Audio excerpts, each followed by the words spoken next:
Pada video kali ini saya akan memberikan tutorial mengenai cara membuat daftar hadir kegiatan dengan menggunakan aplikasi Microsoft Word. Nah, nanti kita akan coba untuk membuat dua bentuk format ya, yaitu untuk format yang pertama posisi tanda tangannya kiri kanan lurus seperti ini, dan format yang kedua adalah yang posisi tanda tangannya kiri kanan tetapi zigzag seperti ini. Oke, kita langsung mulai saja untuk membahas langkah-langkahnya. Di sini saya buat dulu file baru, kemudian seperti biasa sebelum kita mengetik, kita klik dulu no spacing, kemudian klik rata tengah, karena sekarang kita akan ketikkan judulnya, misalnya judulnya daftar hadir kegiatan, kemudian pelatihan teknisi komputer. Kemudian enter beberapa kali. Nah, kemudian sekarang kita buatkan tabel dengan jumlah kolom dan jumlah baris disesuaikan dengan yang kita butuhkan. Contoh di sini jumlah kolomnya 1, 2, 3, 4, 5 kolom. Kemudian jumlah barisnya adalah sebanyak orang yang nanti akan menandatangani ditambah 1. Nah, untuk satunya itu adalah sebagai judul kolomnya. Nah, pada contoh di sini misalnya saya akan sediakan hanya untuk 10 orang saja ya. Jadi jumlah barisnya berarti 10 tambah 1, 11 gitu ya. Oke, caranya adalah masuk ke menu insert, kemudian table, kemudian insert table. Nah, di sini number of kolomnya tadi kita sudah hitung 5 kolom. Jadi diisi dengan 5, kemudian number of rows-nya 11. Lalu klik OK. Lalu sekarang kita ketikkan dulu judul kolomnya, misalnya di sini nomor. Kemudian untuk pindah ke kolom berikutnya, bisa tekan panah kanan atau bisa juga tekan tombol tab. Kemudian nama, kemudian jabatan, kemudian tanda tangan. Selanjutnya kita ubah dulu untuk lebar kolomnya. Ini kita geser ke sini. Kemudian kolom nomornya kita perkecil. Kita drag pada batas kolomnya seperti ini. Untuk nama kita geser sedikit. Jabatan juga kita geser sedikit.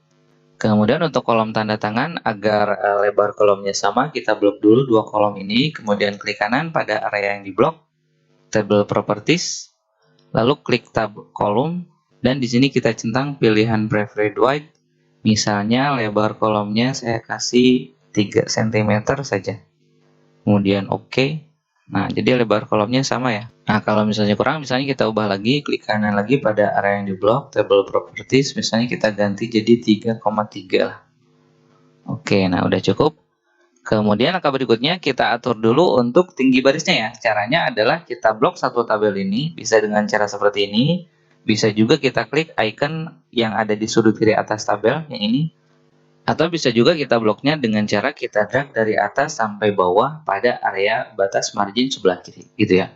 Kemudian setelah diblok, klik kanan lagi pada area yang diblok, lalu table properties, lalu masuk ke tab row, lalu centang specify height. Nah, di sini misalnya kita berikan tinggi barisnya 0,7 cm, kemudian OK.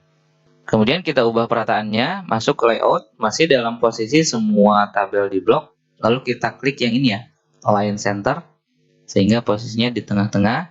Kemudian langkah berikutnya kita blok judul kolom ini, kemudian kita masuk ke menu home, kita beri cetak tebal, kemudian warna selnya kita ubah ya, caranya adalah dengan klik icon ini ya, icon shading, kemudian kita klik pada tanda panahnya, lalu kita pilih salah satu warna yang kita inginkan, misalnya kita pilih yang ini saja.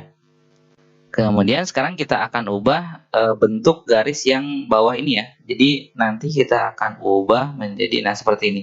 Nah, jadi pada judul kolom ini kita lihat garis yang bawahnya kita gunakan garis ganda.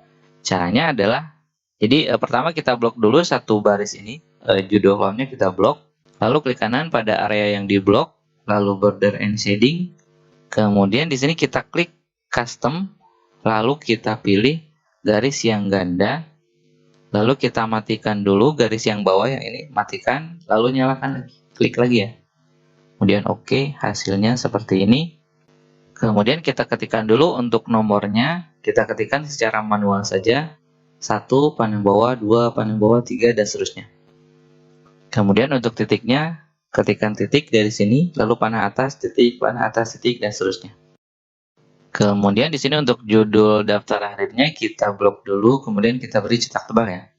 Nah, kemudian langkah selanjutnya adalah tinggal kita buatkan format untuk penempatan kolom tanda tangannya. Kita buat dulu untuk kolom tanda tangan yang seperti ini ya. Jadi yang posisinya kiri kanan seperti ini. Oke, caranya adalah pertama kita gabungkan dulu untuk judul kolomnya. Kita blok dari sini sampai sini, lalu masuk ke layout, lalu merge cell. Maka nanti akan tergabung.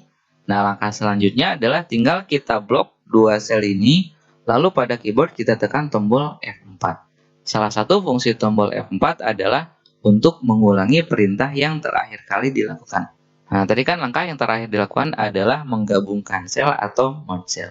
Jadi langkah berikutnya adalah tinggal kita blok dua sel ini, tekan tombol F4. Blok lagi dua sel ini, tekan tombol F4. Blok lagi dua sel ini, tekan tombol F4. Nah, lakukan hal yang sama sampai baris yang paling akhir, gitu ya. Ini saya percepat ya. Nah, kemudian setelah formatnya selesai, langkah berikutnya kita blok dari sini sampai sini. Kemudian kita atur perataannya dengan pilih yang ini ya, Align Center Left.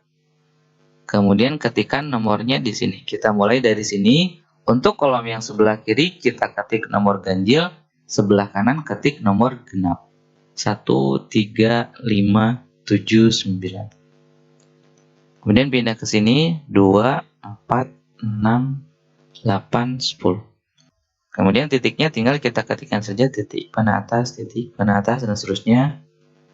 Yang ini juga sama, titik panah bawah, titik dan seterusnya. Nah, sehingga hasil akhirnya adalah seperti ini. Ini untuk format yang pertama ya. Sekarang kita buat untuk format yang kedua, biar lebih cepat kita copy saja dari sini. Blok semuanya, kemudian tekan Ctrl C pada keyboard. Kemudian kita klik di akhir baris, kemudian enter satu kali, lalu tekan Ctrl Enter. Maka dia akan masuk ke baris yang kedua, lalu tekan Ctrl V pada keyboard. Nah, sekarang tinggal kita ubah format yang ini agar menjadi format tanda tangan yang zigzag seperti ini. Caranya adalah, pertama kita hapus dulu teksnya, blok semua, lalu tekan Delete pada keyboard. Lalu sekarang kita kembalikan dulu format ini agar menjadi format baris-baris yang seperti yang di sebelah kirinya ya. Caranya adalah kita blok dari sini sampai sini, lalu klik lagi menu layout, kemudian split cell. Nah, split cell ini fungsinya adalah untuk memisahkan sel ya. Jadi kan kalau tadi di merge digabungkan, kalau di split berarti dipisahkan atau dibelah gitu ya. Nah, dipisahkan menjadi untuk jumlah kolomnya tetap jadi 2 kolom. Tetapi untuk jumlah barisnya kita ganti jadi 10. Jadi 2 kolom 10 baris. Oke, nah sehingga kembali ke posisi awal yang tadi. Nah, sekarang tinggal kita hilangkan garis yang tengah ini. Garis vertikal yang tengah di kolom tanda tangan. Caranya diblok dari sini sampai sini. Lalu klik kanan pada area yang diblok, lalu border and shading. Lalu kita matikan garis tengah yang vertikal ini ya. Lalu klik OK. Langkah berikutnya adalah tinggal kita ketikkan nomornya. Kita klik di sini 1, kemudian tekan panah bawah 2 kali, 3, panah bawah 2 kali, 5, dan seterusnya sampai nomor yang terakhir. Kemudian untuk yang sebelah kanan, klik pada baris yang kedua. Di sini kita ketikkan nomor genap saja, 2, panah bawah 2 kali, 4, panah bawah 2 kali, 6, dan seterusnya. Nah, kita lihat yang ini ternyata rata tengah ya. Kita samakan saja semuanya, kita blok. Kemudian kita klik rata kiri yang ini ya, Align Center Left. Kemudian jika ingin ditambahkan titik, tinggal kita ketikkan secara manual, klik di sini, tekan titik, panah atas 2 kali, titik, panah atas 2 kali, titik, dan seterusnya. Kemudian yang ini juga sama, ketikkan titik, panah bawah 2 kali titik, panah bawah 2 kali titik, dan seterusnya. Nah, sehingga hasil akhirnya adalah seperti ini. Yang atas untuk format tanda tangan kiri kanan lurus, dan yang bawah untuk format tanda tangan kiri kanan zigzag. Seperti biasa, bagi teman-teman yang membutuhkan contoh file latihannya, silakan bisa di-download pada deskripsi video. Oke, saya kira cukup untuk pembahasan kali ini. Semoga bermanfaat dan selamat mencoba. Terima kasih.